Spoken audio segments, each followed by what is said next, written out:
Good morning, true crime friends. How y'all doing? It's Thursday. We are so close to Christmas. You can practically taste it. Hang on. Oh, that coffee is cinnamony and delicious this morning. I just realized I have a chicken in the oven. I have to go check on my chicken. Oh, speaking of chickens, before I forget, at the end of this video, I am going to tell everybody how to get their emotional support chicken. You can use the comb to dab your tears. We talked about emotional support chickens the other day, and here they are. Here's the thing, for those who don't know. I stress craft. When I'm upset, mostly when I'm listening to like troubling testimony, I get out my needle and my yarn, and I'm like, ooh. And so this time I made chickens, a lot of them, like 10. It was a very troubling case. And they were sitting here beside me. And so I was referring to them as the side chicks. I can't even hold them all. There's more than this. I'm lousy with chickens. And so here's the thing. My crafts are never for sale because I don't craft to sell things. I craft what I want to craft, when I want to craft, and then I end up with 10 emotional support chickens that I use. These are tear-free. This is a sample chicken. There's no actual tears were soaked into the comb of this chicken, but also you can stroke it and love him and call him George. That's an old Bugs Bunny reference. If you know what I'm talking about, you're old. Anyway, all of that to say, I have too many chickens. I'm lousy with chickens, and so I'm giving the chickens away. At the end of this video, I will tell you how to get your free, 100% free emotional support chicken. Now, there are only 10. There are only 10 available, and first choice went to our members. The members already have the information on how to get their chickens. Don't ask them, because I told them very specifically, don't be out here telling people our personal family business that we discuss behind the scenes. If you remember, then you already know how to get your chicken. You might already have one. Anyway, do not panic if you don't get a chicken. More little crafts are coming soon because I watch court TV all the time, and sometimes it stresses me out. And to keep me from ending up at the nervous hospital, child, I have yarn. Wait. I have lots and lots of yarn. This is just a tiny sampling of my yarn collection. That's the downstairs yarn. I have an entire room of craft supplies, a whole big room of craft supplies. And then I sometimes just do little things like I did hearts for a little while. I did stars for a while. I'm a crafter. My name is Gossip, and I craft compulsively. So look. We need to get on to the topic of the day. Now, where's my needle? Because I need to keep applying beaks while I'm talking to y'all. Because these chickens are going in the mail sooner rather than later. So look, Charlie Adelson. Child, these Adelsons, we need to talk about them. First of all, Charlie Adelson has been transferred to the Washington facility, I think it's called. Don't mind me for looking down because, you know, I'm applying beaks to chickens. But I only have 2 chickens left to apply beaks to. So, Charlie Adelson has been transferred to the welcome facility. Oh, like the welcome lounge? I've been to companies where like you go to the company and there's a welcome lounge and it's beautiful and they give you a cup of coffee and they hang up your coat and stuff. This is not that. Because this is like, reception center. That's like the welcome lounge for prison. I'm really not up on like how you get into prison, but I know they take a nice picture of you. They take a picture of you. It's not that nice. And then they shave your head to keep lice from coming into I know it's too early in the morning to discuss lice, but I'm sorry. I just yuck. Also, so they shave his head, they give him a shower, they give him clothes and like some shoes. I don't know. Something tells me it's not, they not giving out Nikes. They giving out like Payless, soft bottoms, some Toms, something like that. I dropped my needle. They give him some shoes and then they send him on his merry way. Here's the thing, because he's a high profile prisoner, he's in solitary confinement. What's that mean? Does that mean it's unpleasant? I mean, listen, I think that prison and jail should rehabilitate people and that it should not be luxe. I mean, he should not be like he's at the Four Seasons or something over there. But I don't think we should torture prisoners. But in his particular case, I will not be at the protest. I'm just letting you know, in case you wondered, this dude plotted and planned the unaliving of a poor innocent father just because the man wanted to see his children. So, I mean, listen, Charlie's not going to be there for that long, maybe a month. That's too long for me, but okay, whatever. Hang on. He's gone on and on about how fancy he is and how high profile he is. And so apparently word on the street is they have him over there in solitary confinement at the reception center, the intake center. What is the place called? Child, I don't know. It's Washington something or other, I think. We factor Jason over here. You're not here for facts. You're here for gossip. So anyway, he's over there on the intake and his mama is at the prison where he used to be. Okay, so mom is still, as far as we know, in the direct observation, the close observation wing. That's where you have to be naked all day and they don't give you no spoon in case you try to spoon yourself to death. How do you spoon yourself to death? Okay, whatever. Anyway, so, I mean, I guess you could put an eye out or something like that. I don't know. But something tells me she's definitely asking to speak to the manager. And did you know that there was a Yelp for prisons? Oh, I learned that the other day listening to Pretty Lies and Alibis. Gigi, oh yeah, she told us all about it. There is a Yelp for prisons. So you could be like, if you don't give me my bologna casserole, I'm going to leave you a terrible review on Yelp. And apparently the prison down there in Leon County has a poor rating for food. Oh, that is not surprising at all. Can you imagine prison food? Ew. Anyway, so something tells me Charlie's not going to keep having his sushi and stuff like he's been having. So both prisons actually have, the one where Charlie is in, the one where his mama is, poor food ratings. How terrible for them. Anyway, so they're working their way through the prison system, but there's some rumors out here afoot about Miss Wendy. Now look. Wendy Adelson works for this rich billionaire guy, somebody, Jonathan Fernandez, I think is his name, some Florida billionaire who does a lot on like immigration reform, and she's a lawyer. She was recently, she's like the executive director of whatever for this prison reform place. And I was like, okay, good for her. She has a job. She got children to support. Hang on for a second. You know, I done talked my throat dry. Hang on. So the boss of the place, the billionaire guy, has a son named George. And everybody was like, oh, Wendy is dating the boss's son. Turns out that's not true. Wendy is dating a guy named George, and the boss does have a son named George, two different Georges. The billionaire son George, it spells his name with a G. Wendy's boyfriend George spells his name with a J, and apparently he's bald. He has a couple kids. He and Wendy have been out here in these true crime streets and photographed all over the place. Oh, excuse me. And so Wendy has been dating a guy for several years who people suspect might have been a former client of hers. Unclear. Considering that Wendy deals with people who were undocumented coming into the country, getting them licenses and helping them out and whatever. Something tells me that she's not the kind of girl who's going to date an undocumented guy, because she's just very like, oh, my pinkies are out and I'm better than you and blah, blah, blah. And my understanding of people who come to the country undocumented typically tend to be like poor and stuff. So I can't imagine her dating a poor dude. I mean, maybe it's rich dudes who find themselves in that situation. Child, I don't know. I don't know nothing about immigration. Anyway, I barely know about the job that I have. So I certainly don't know about the job she has. Anyway, so she's dating a dude named George who is not the boss's son. Additionally, there are people who have been speculating that since she's so closely tied with this billionaire, that she will never be arrested. Au contraire, mon frère.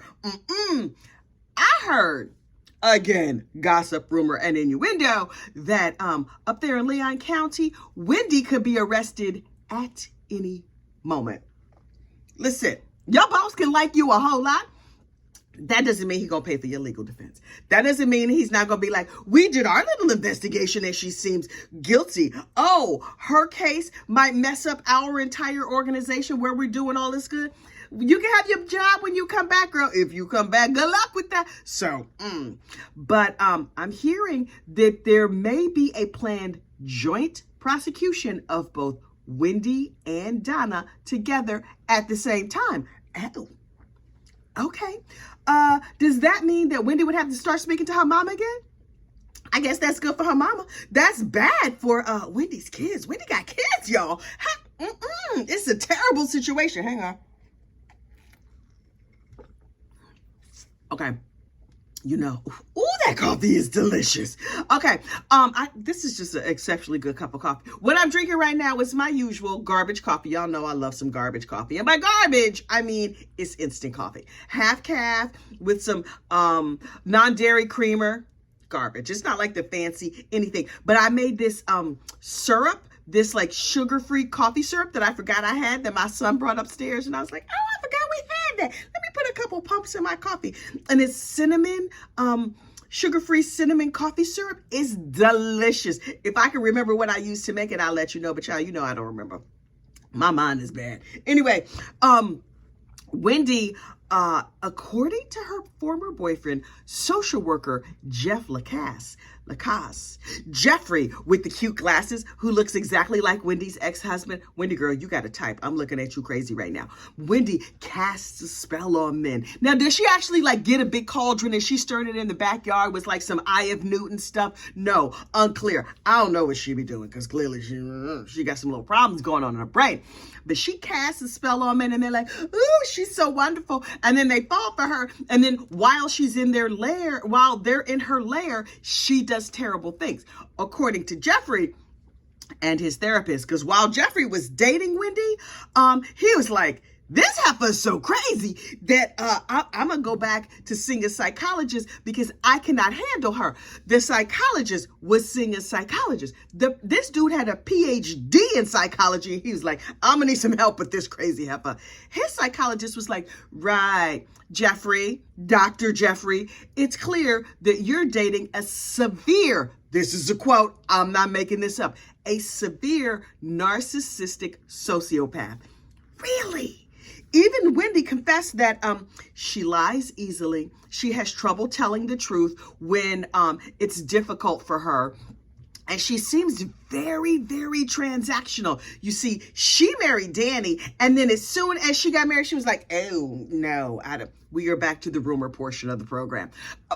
Excuse me, word on the street is after she married Danny, she was like, I wanted to get married, and I wanted to have the big wedding, and yeah, this whole marriage thing and like him having opinions and stuff and him coming to my house, I don't really like that part of it. He was gone all the time anyway, but she was like, no, I don't, unsubscribe. But she got pregnant. And she wanted to have a baby. And don't you know girls like this? They want the big wedding. They want a baby. They don't want the marriage. They want the wedding, not the marriage. They want the shower, also the baby, and the cute Instagram picture, but the life that comes with all that, nah, not so much. So Wendy was one of these type of girls. And so she had her little baby, and she's like, this is cute. I got Pookie over here. Ooh, coochie, coochie, coo. I got my baby. Now I'm ready to go to South Florida because this is some mess. He's never home, whatever. And right as she was ready to leave, found herself pregnant again. Ma'am, you know how birth control works, right? No judgment, child. Who am I to judge? We have 4 children. That is 4 accidental pregnancies. Me and my beloved spouse, astonishingly irresponsible. We had to have the doctor step in and fix the whole situation because we have 4 accidental pregnancies and we were not teenagers for any of them. Okay, for one. But for the other ones, our kids are, how old are these kids? 34, 25, 19, and 16. Every single time it's like, nope, this is the last baby. Nope, no more kid. Okay, this kid right here, we got this kid.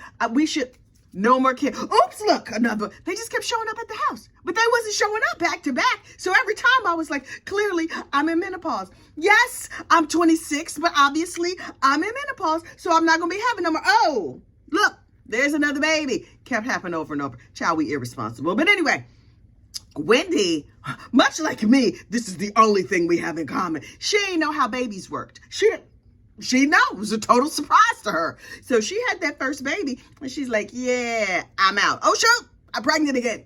And so she stayed. And then after the second baby was born, she was like, no. For real this time. I'm out.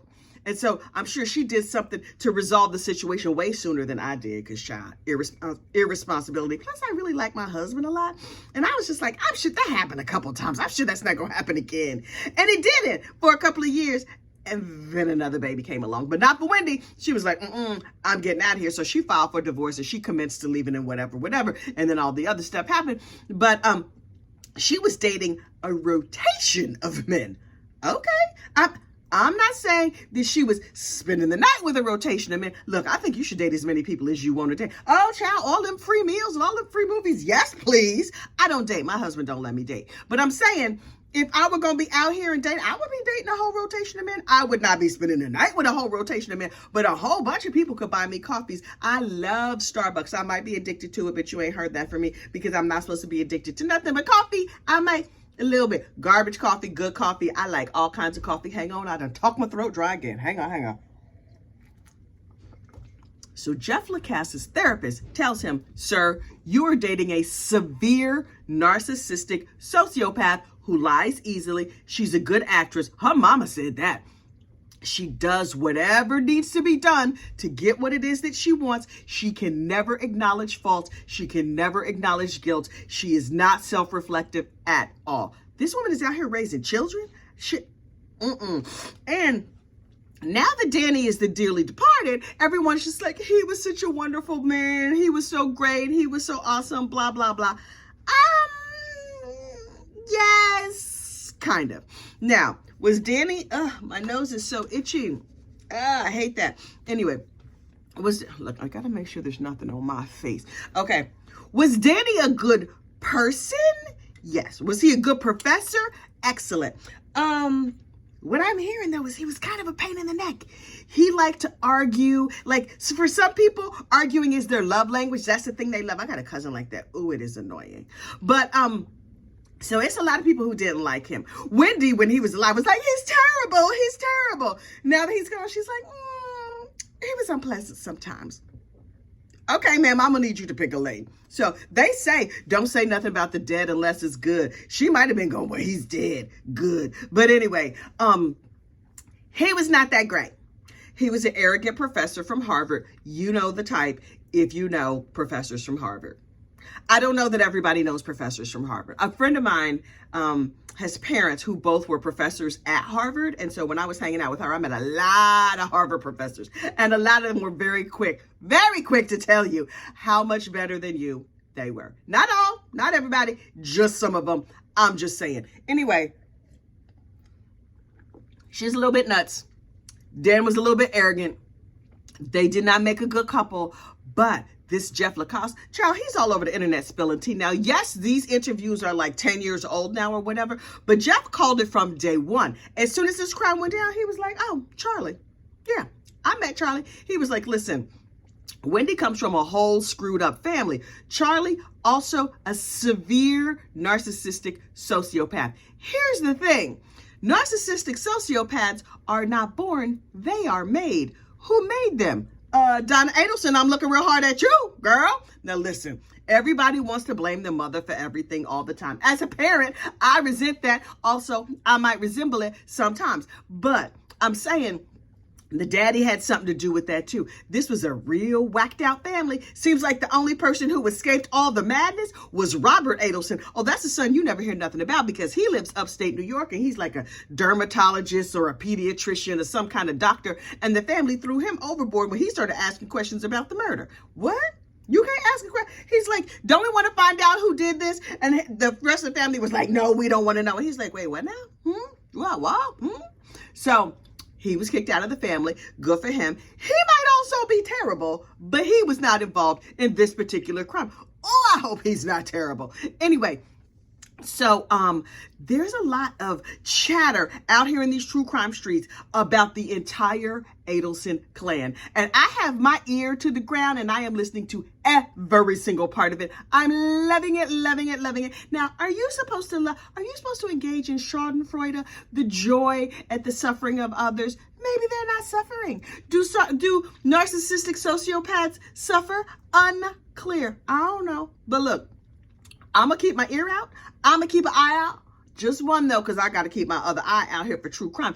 It's the holiday season. Joyous Yule to you. And I don't know what other cases are going to come up. A lot of people are on vacation. You might be on vacation. Look, you might not even be watching this until after the New Year, Easter, something like that, Passover, whenever. But I'm just saying, right now, while the news cycle is slow, child, the Adelson story is hot. I will stay on it.